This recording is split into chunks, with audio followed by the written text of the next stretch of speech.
السلام عليكم ورحمة الله وبركاته. النهاردة أنا سعيدة جدا وفرحانة جدا جدا فوق ما تتوقعوا بالخبر الجميل اللي أنا سمعته النهاردة.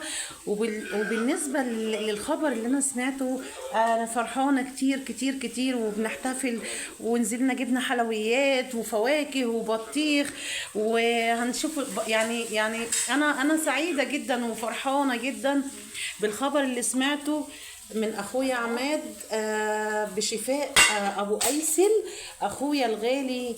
الف الف الف مبروك يا ابو ايسل، الف مبروك يا اخويا عماد، الف الف مبروك. فرحانين فرحانين، واختي بتزغرط وفرحانه والله العظيم. يعني كلمه الفرحه والسعاده اللي احنا فيها، يعني انا كانت بالنسبه لي مفاجاه بالخبر اللي انا سمعته دلوقتي. وانا فرحانه كتير. ربنا يا رب يخليكم لبعض، وربنا يسعدكم، وربنا يعني يحميكم من كل شر ومن كل سوء ومن كل مكروه يا رب العالمين.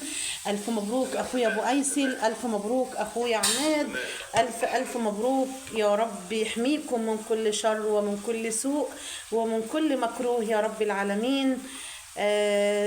انا مش عارفه اقول ايه والله.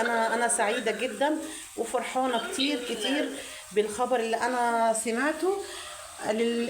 بالمناسبة أنا جبت بطيخ أصفر طعمه حلو جدا، وطعمه لذيذ جدا. وبمناسبة الخبر السعيد، الخبر الحلو، ربنا يا رب يسعدكم يا رب، وما تشوفوا شر ولا مكروه. الله يبارك في عمرك يا أبو أيسر، ويحفظك لأولادك يا أخويا. كل عام وأنتم بخير، والحمد لله رب العالمين. دعواتنا ودعوات إخواتنا لأخونا أبو أيسر بالشفاء. ربنا استجيب، الحمد لله رب العالمين. ألف مبروك أخويا عماد، ألف ألف مبروك، وربنا يخليكم لبعض ويبارك في عمركم.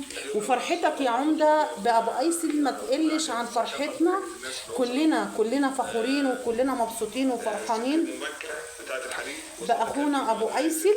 إن شاء الله يا رب ما تشوفي شر أبدا. أم وليد سمعينا واحدة تاني.